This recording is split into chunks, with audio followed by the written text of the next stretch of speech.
Hello, guys and dolls. Welcome back to Conversations with Leah. I'm your host, Leah Lorraine.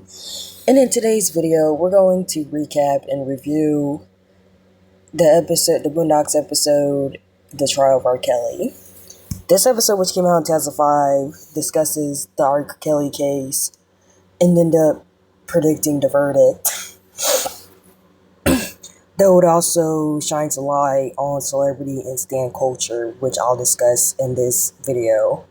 So let's get straight into the recap. The episode starts with the Freemans watching TV while Huey narrates how crazy Negroes are and how he doesn't want the secret about crazy Negroes being out, but it already is. And after watching a news reel on Whitney and Bobby being in court, in which Granddad surmises, I think they're on drugs.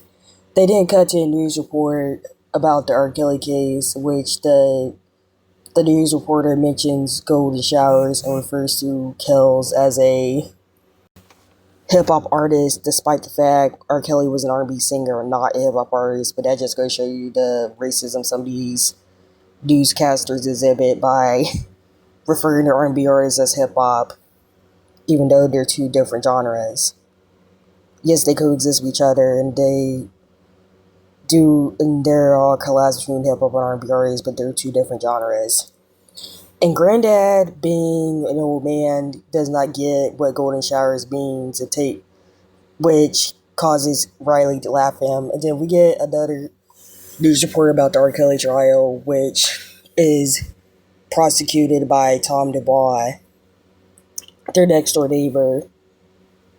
And the newscast ends with the reporter name dropping the website that the X tape is available on, which is freetowiz.com. And I'm going to substitute the P word for Wiz because I don't want to get in trouble with YouTube.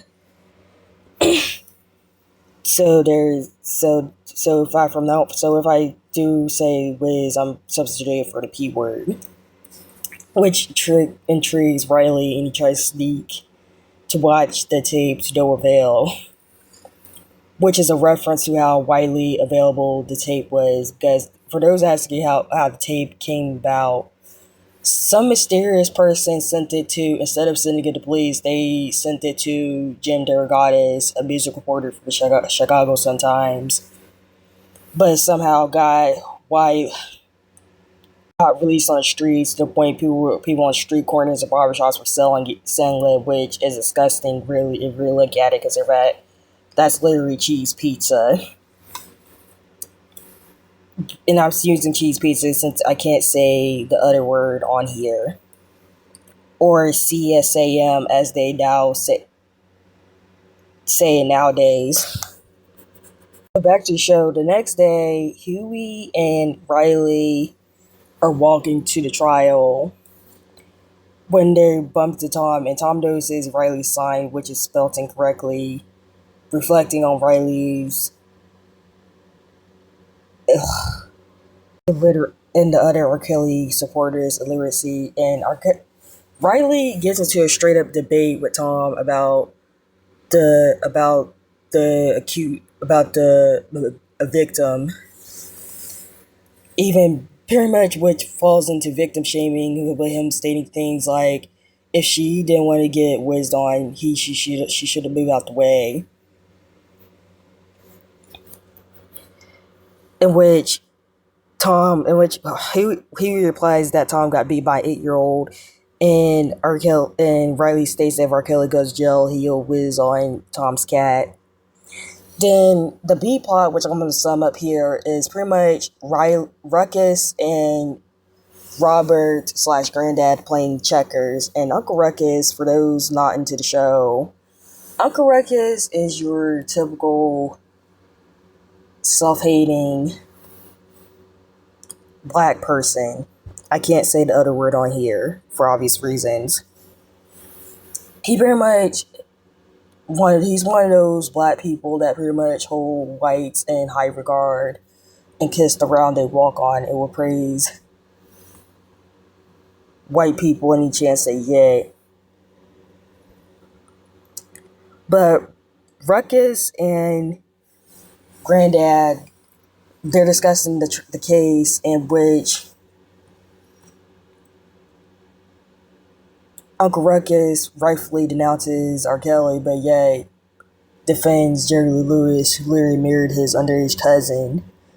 It said that that situation was different. It was family, reflecting on Uncle Ruckus' hypocrisy. But then again, this is Uncle Ruckus we're talking about. So, moving on, we get Huey and Riley arrive at a trial, which it consists of anti-protesters, which is a trio of black activists in suits, and then the pro R. Kelly protesters, which outnumbers the entire Kelly protesters, and they're out there barbecuing, playing volleyball, having a good old time.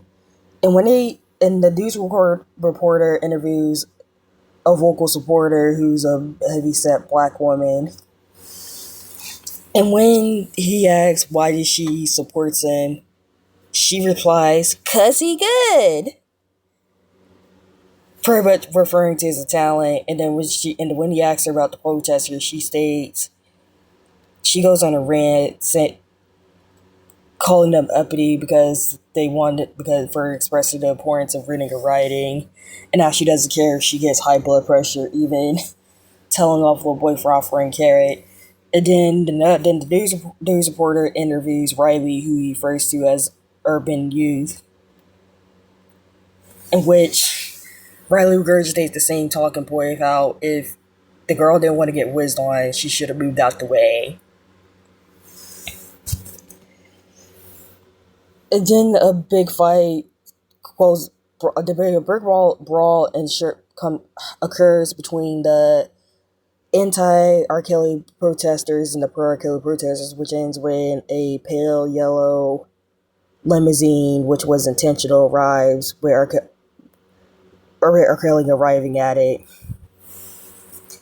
Then meanwhile, back at the park, and I meant to summarize it earlier. Pretty much, they make a joke about the O.J. Simpson and Kobe case, in which, for those that don't know the Kobe situation, Kobe slept with a hotel maid, and the hotel maid wanted something out of it, so she pretty much lied to claim that Kobe raped her. And then no charges were filed, and he never went to court over it because the woman was caught being promiscuous, and she was trying to get a bag out of it. But even though there's still people saying that he's guilty, despite the fact he never got charged or went to trial for it. And Uncle Ruckus, and when Robert brings up the Kobe situation, Uncle Ruckus surprises that he caught white fever, in which Uncle Ruckus drools at the thought of white women, which causes Robert to tell him to take a break. Not to mention Ruckus sharing a story about how he was in the jury once, serving in the case of a blind man who was accused of killing two white women. And during jury deliberations, Ruckus states that Negro is guilty while bringing the news, but shocking the predominantly white jury. And pretty much, Robert beats Ruckus in the game of chess, and winds up picking up later on. Then back to the trial, Tom thinks this will be easy shut case until he reminds him, do you know the extent to which Negroes love R. Kelly? And I swear, R. Kelly must have a spell or voodoo on certain aspects, certain niches of the black community for the way they be caving for him, which I'll get to later on. But Tom presents his case, which is clear, precise, and cut to the point, while the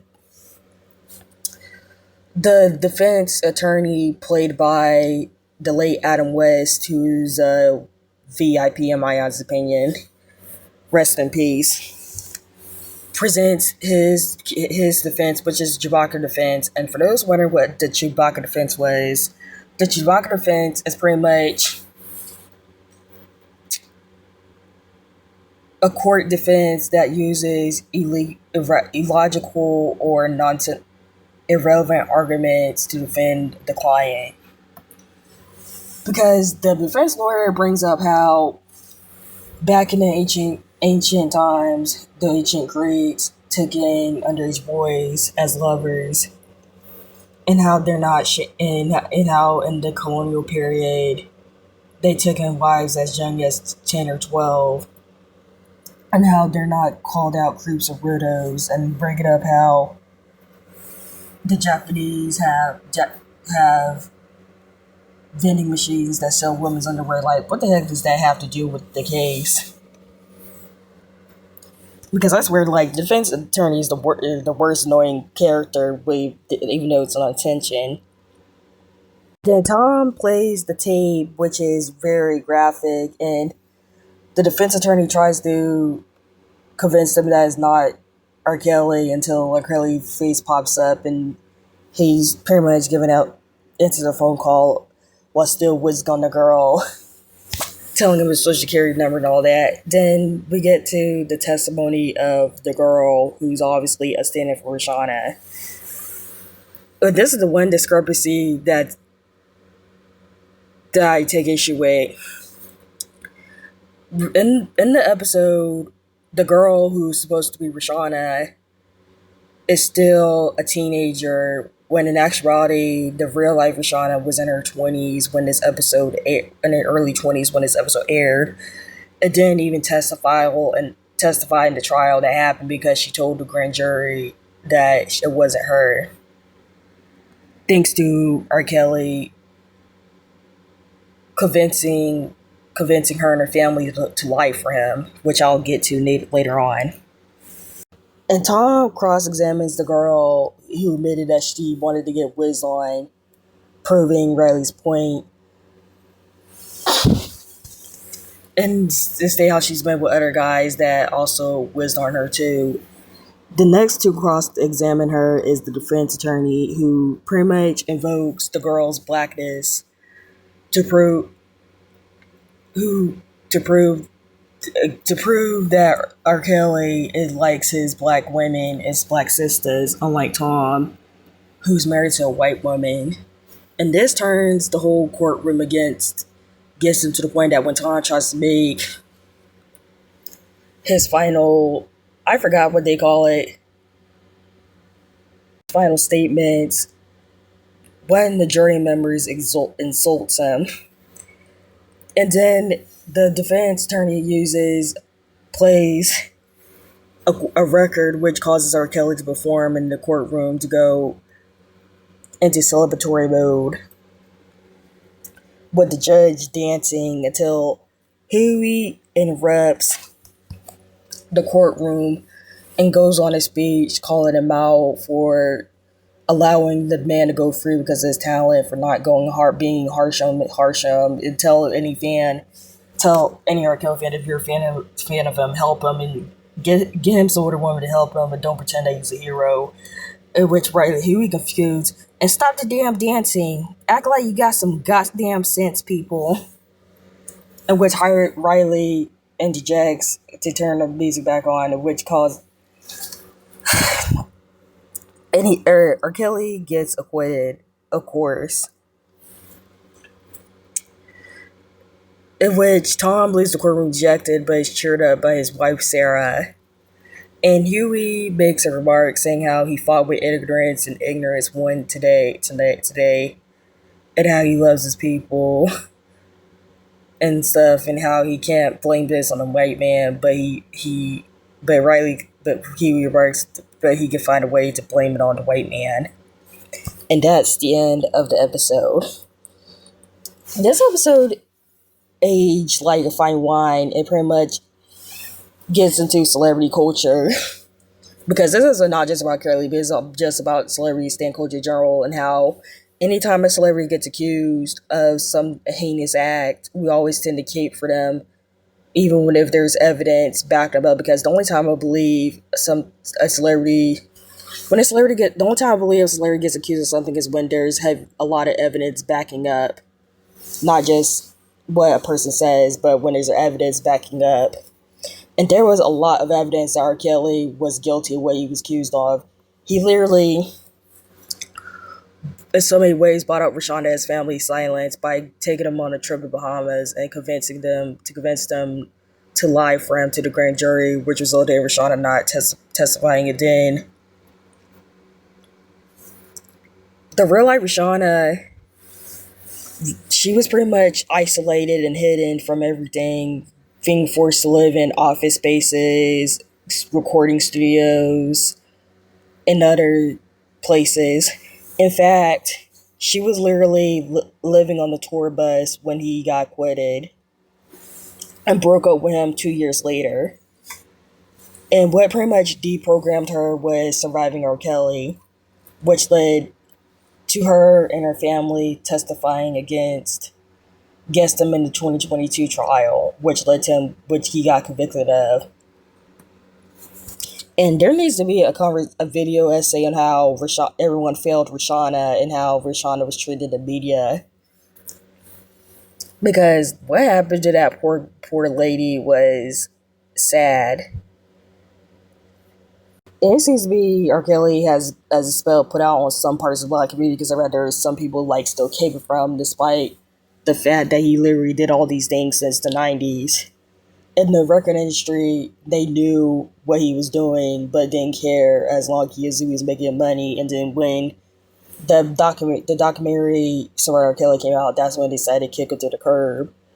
But this just doesn't apply to R. Kelly. It also applies to the Diddy situation, where when Diddy got acquitted of most of those charges, people was literally pouring baby oil on themselves. Like, what the F? Celebrating with baby oil. And questioning Cassie as whether or not she was the perfect victim or not. The same thing goes with David. David literally murdered a Latina minor that he was grooming and preyed on. And you got a lot of people defending him, despite the overwhelming evidence that he did kill that girl, to hide the fact that he was grooming and had an inappropriate relationship with her. Looking at David and R. Kelly's cases, and I hate to bring this up here, and I hate bringing this up because I don't like talking about this subject, but if R. Kelly and David's victims were white girls, then they would have been locked up and thrown away the key. Let's be real. And then another person that is barely discussed about, that me and my brother always talk about, is Davi Vanity. Now, for those that aren't in the front core scene subculture, do not know who Davi Vanity is. Davi Vanity is the front man of a group called Blood on the Dance Floor, which is a front core group that was popular in the late 2000s, early 10s. And he's been accused of pretty much grooming and preying on underage girls / minors. One of whom was Jesse Slaughter / Damian Lena Hart. By the way, does anybody remember the Jesse Slaughter situation, cyberbullying situation, where Damie / Jesse were bullied over Davi Vanity grooming them? The one that spawned the You Dumb Gift meme. But anyways, Davi Vanity, unlike David, Diddy, and R. Kelly, has yet to pay for his crimes, by the way. He has yet to be arrested, even though he has a bunch of girls claiming that he groomed and preyed on them.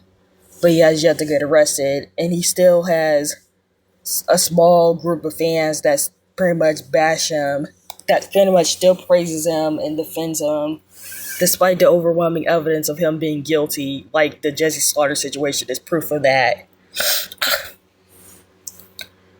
But the episode was a great episode, and it really showcases how extreme Stan and celebrity culture is, and how fans are willing to overlook their the crimes of their favorite celebrity just to cater for them. Like, we can acknowledge that R. Kelly is a genius and he's a successful singer, but we can also acknowledge the fact that he's a creep who pretty much preyed on underage girls since the 90s and didn't get caught until a explosive documentary came out on him. And let me tell you, Adam West did his thing as the defense attorney. He made you hate his character. The way that he managed to sway the courtroom into siding with R. Kelly by bringing up Tom's interracial marriage. Like, what the heck does that Tom being married to a white woman have to do with your client whizzing on an underage girl? And with that, he also played into the black community and how they're not fond of interracial marriages or look down on interracial marriages, especially when it's a black man married to a white or non-black woman,